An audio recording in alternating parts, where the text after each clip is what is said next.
Okay, so we're aware that yesterday we lost a Gadol Yisrael, Rav Ovadia Yosef, one of the great Gadol of our generation, and I'm going to talk a little bit about him and about the loss, and actually it's in line with the concept of giving a Hesped, giving a eulogy.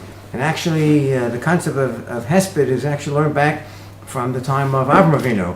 After Sarah was nifta, the Torah says, V'yavo Avraham l'spod l'Sarah, l'kosa. Avraham Avinu came to give a hesped for his wife Sarah. And of course, the Gemara discusses what the primary kiyum of hesped is. And it's a big debate, big discussion. It's a kiyum of kavod hameis. It gives honor to the deceased. Or is a kiyum for kavod hachayim, for the people who are alive, to realize the great schus that we had to know the niftar during his lifetime. But anyway, that's where the source of Hesped, as I said, stems back from the time of Avraham Avinu. And certainly it is a great kiyum to give Hesped for Gadol B'Yisrael. And actually it's really a little difficult to try in a few minutes to sum up the greatness of a Gadol. But I will start with a Midrash in Shir Hashirim. The Midrash in Shir Hashirim says that just about many things, many precious things, if you lose them, you can replace them. It gives an example. If you lose silver, you can replace it. Take out the silver, you'll dig, find another silver mine. It can be replaced. You lose gold, could be replaced. But the Midrash goes on to say, the Midrash says, Talmud Chacham, but a Talmud Chacham imes, if a Talmud Chacham dies, mi mevi lanu tumuraso. Who can replace the Talmud Chacham? And it bases this thought on the pasuk in Eov, v'chachma ma'ayin timatzei. And where are you going to find Chachma? You can't dig it in a well, you can't mine it. Where are you going to find Chachma? Now, of course, the question I think which one could raise is, I'd say, we'll find another Talmud Chacham. We'll find another Talmud Chacham. Other people will give shirim. Why is it stressing so much the concept that a Chacham Shemeis, who can replace him? Now, I just think that this point has to do with another halacha, which seems to be unrelated at first, but I think it gives over a very important message. And that was one of the things that we were discussing. I was together with Rav Shmuel David at the Levaya, and the estimations were over 800,000 people. That's almost 1 million people went to give kavod hameis. I think this was the biggest levaya ever took place in the establishment of the state of Eretz Yisrael in our modern times. And then, of course, comes to a question about a bracha. The Gemara mentions, and the Mechaber brings it down. The Mechaber says, Haroeh shishim ribui mi Yisrael b'yachad. Again, he's quoting Gemara. Actually, Gemara says a great uchlusia, a great population. But the Mefarshim will say that's referring to 600,000, which took place at Har Sinai. So the Mechaber paskins, if a person sees 600,000 people biyachad together of Bnei Yisrael, Omer, you make a bracha. Bracha to Hashem, Elokeinu melech olam, Chacham harazim. Blessed be HaKadosh Baruch who understands the secrets. Now, what does it mean? What does it mean? Understands the secrets. What does that? What does it got to do with this big crowd? So Mishmur brings down, quoting the other Achronim, that say that, what does it mean? Shein daiton doma zeh lezeh. That 600,000 people, no two people are going to think alike. No two people will think alike. And he goes on to say, Ve'ein patzufeim doma zeh, just like their appearance. Everyone is different. No two people are cloned. Everyone has his own makeup, his own DNA, and no two people think alike.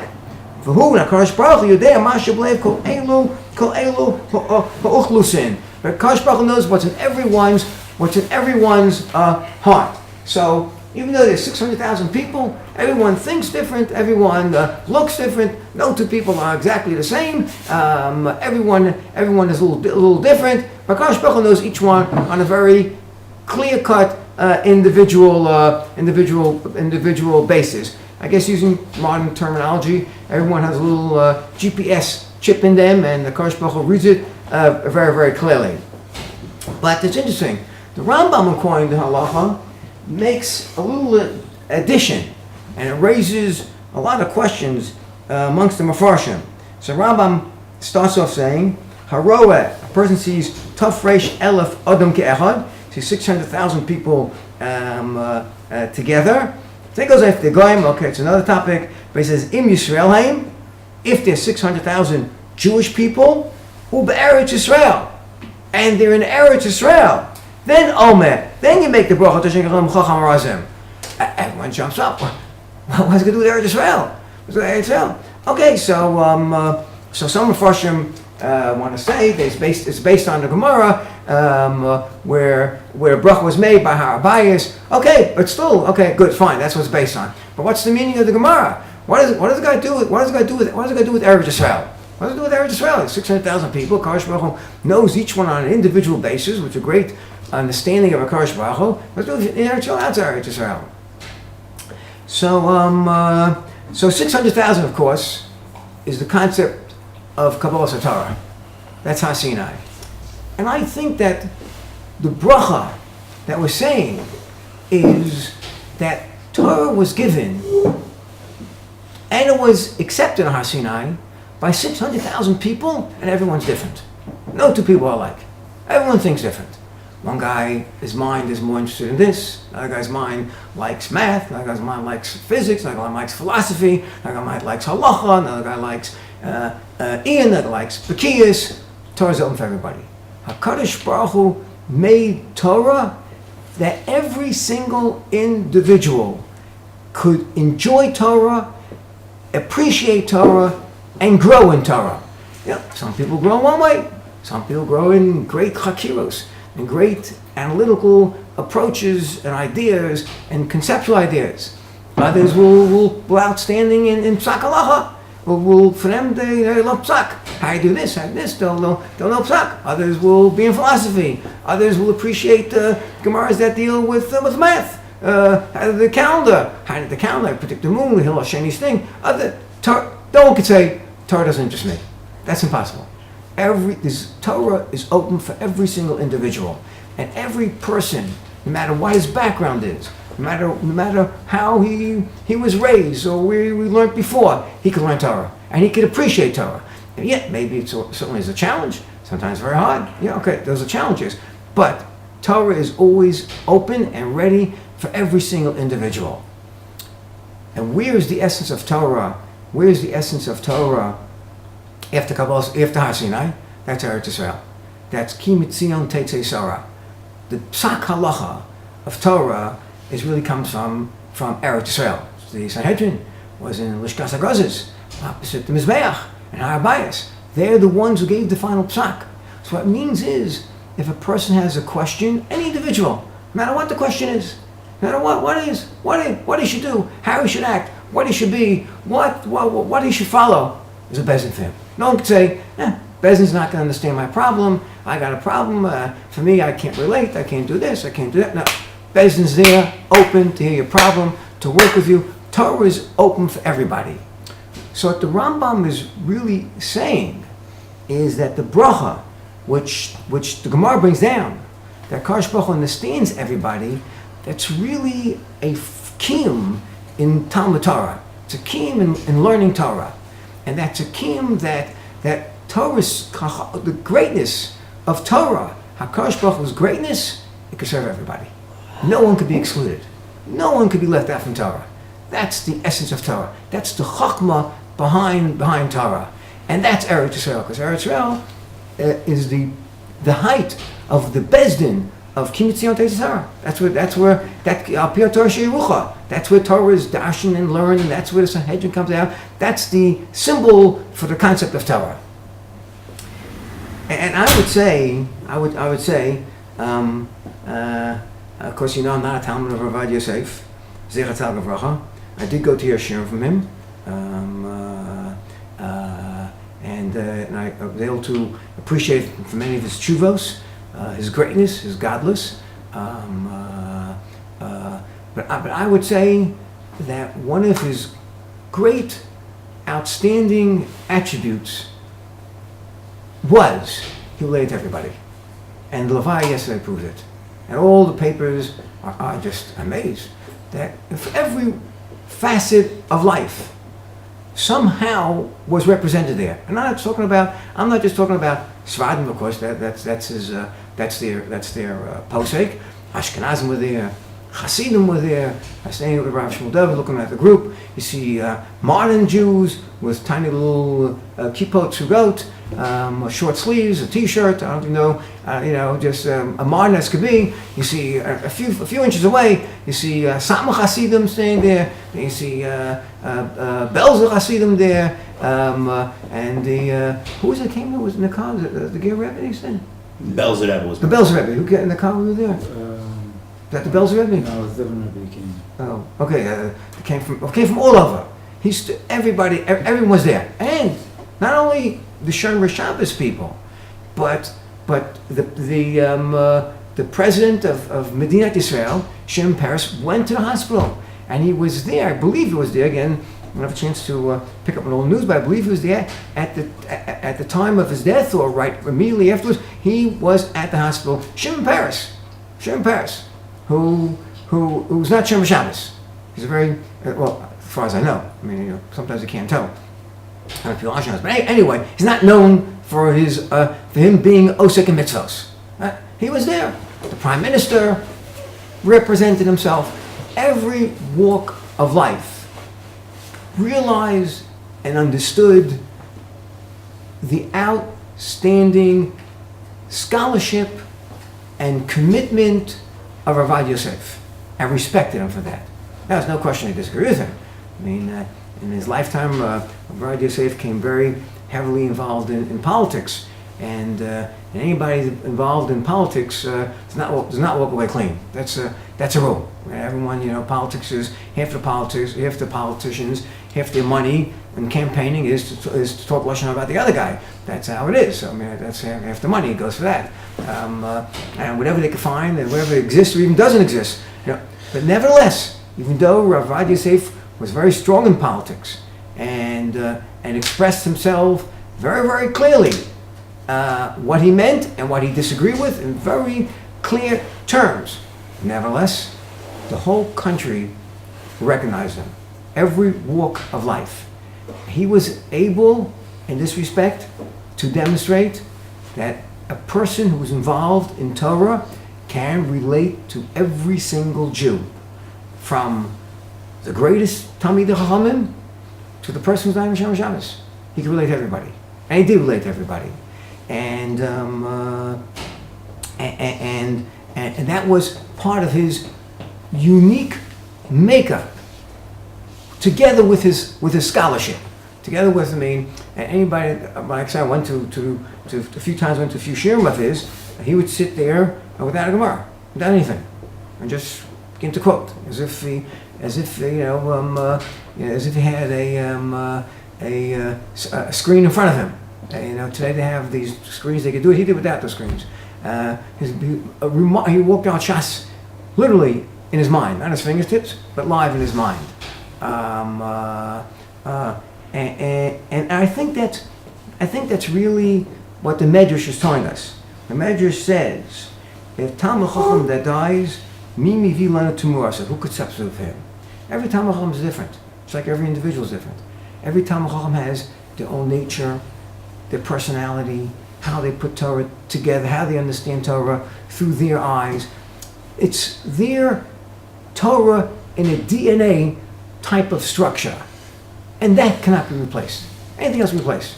You lose a diamond, you find another diamond. You can shape it the same way. You lose gold, you find another piece of gold. But the makeup of an individual who is a Talmid Chacham and how he expresses these thoughts and how he understands these thoughts in his unique way in his way of appreciation, no one can replace it. That cannot be replaced. And I could personally tell you, of course, as you know, I was Zocha, and I'm always thankful to Kodesh Baruch Hu. I had that privilege to learn under two of the greatest Gedolim of our past generation, Rabbi Yeshua Soloveitchik and Rav Moshe Zuchar Mecham Haba, and both of them were different. Both of them, even though there was tremendous iyun, both of them had the approach of in-depth analysis and conceptual ideas. But even conceptual ideas, you began to appreciate and see a difference. No two people are the same in wisdom, in chachma, in their makeup, and when that's lost, that cannot be replaced.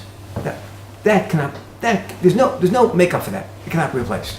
And of course, those that know Maran Rav Ovadia Yosef, he took on, no question about, he took on some of the great shilas of our generation. Some great shilas that really affect all of us in one way or another. Which many poskim shied away, didn't want to take on. The psak of the whole question when the Ethiopian Jews were coming to Eretz Yisrael, what their background was, are they Jewish, they have to have Gerrit. He stepped up and gave his psak. Agunos in the army, in particular, I think it was during the 6-Day War, a lot of soldiers were lost, they were married. He made his psak, and he came up and he gave the psak, and that came accepted. All the Gedolim accepted it. That's his psak.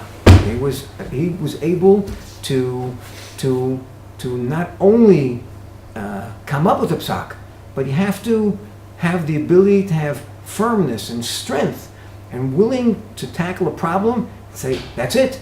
And even though these shilas will affect not only the people we're talking about, but future generations, you have to have that confidence in yourself. And that's not just a question of psychological confidence, but you have to be able to learn a sugya and see it so clearly that you have no question about it. Just like you pick up a scoop of ice cream, you have no question. You know the halacha is ice cream bracha shakel. No question about it. Yeah. Not with confidence. Of course you're confident. You know the bracha shakel.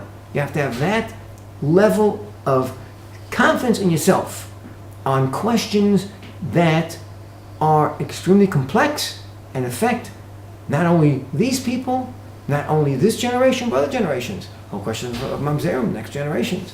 Whole question of Ethiopian Jews when they marry with Israelis. What the situation, what their children are. So he was of that stature and was able to understand a sugya in his way, in his understanding, in his light, and to reach a decision and to say, I am positive. There's no question in my mind. I'm sure. This is the psak halacha. I'm not wishy-washy. Because why? It's a level of understanding. To him, it's clear. To him, the question is clear. And he took it in many other ways. He took on tremendous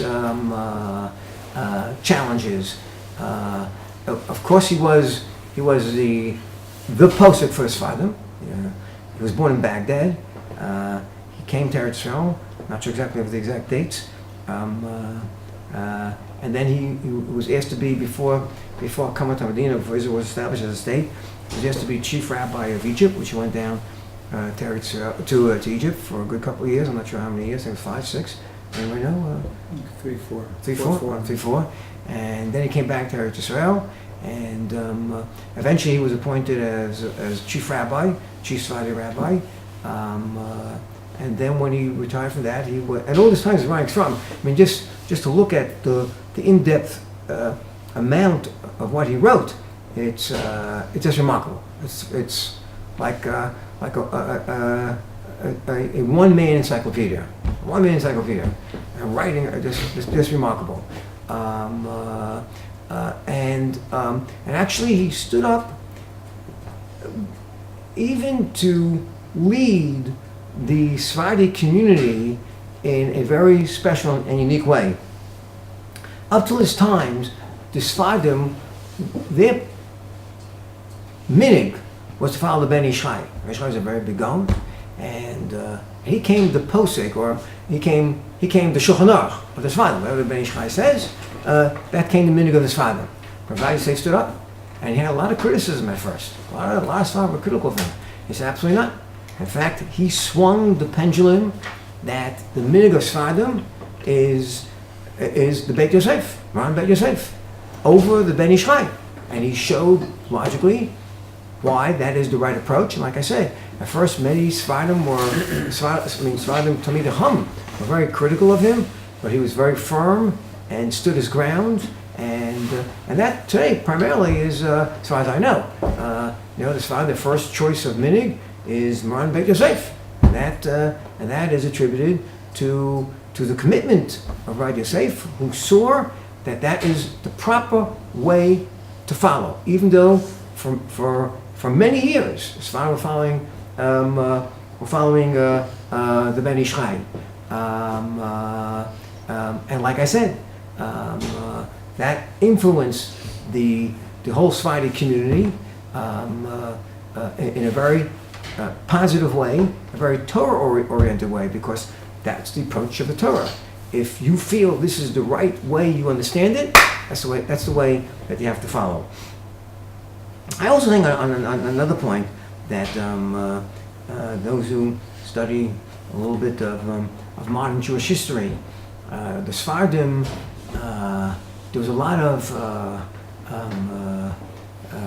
racism, I would say, gizanut, and it still is today, unfortunately, but you don't feel it as much in the early days, against the Sfadim. Remember, this was established, two great waves of Jews were coming from Europe, the Ashkenazic Jews, coming from countries, Sfadim countries, Baghdad, Saudi Arabia, Jordan, Syria, Iran, Iraq, and most of these countries back in the 30s and 40s were, and even today they probably are, many of them, third world countries. They were the people, the lay people in those countries weren't educated as far as Western civilization education is concerned. When they came to Israel, concepts of modern world civilization was compared to European standards of education in the secular world is can compare, and in areas of medicine and science, and the instinct was that the Sfadim were looked down as second-class citizens, and they really weren't, as far as I know. Schools for Sfadim had many strong traditions. A lot of them were losing the pronunciation of how you pronounce the letters, and they are definitely more accurate than ours. Our pronunciation really is a mixture of Hebrew pronunciation and a little Anglo-Saxon English in it. Like we pronounce a resh like an R, which isn't really an R. We can't even differentiate between an ayin and an aleph. And the Gemara says if you can't differentiate between an ayin and an aleph, you shouldn't dochen, you shouldn't daven for yamid. And they're pronouncing the words wrong. Whereas the Sfadim always kept that tradition, and when they were coming to Eretz Yisrael, they're all being sent to Ashkenazic schools.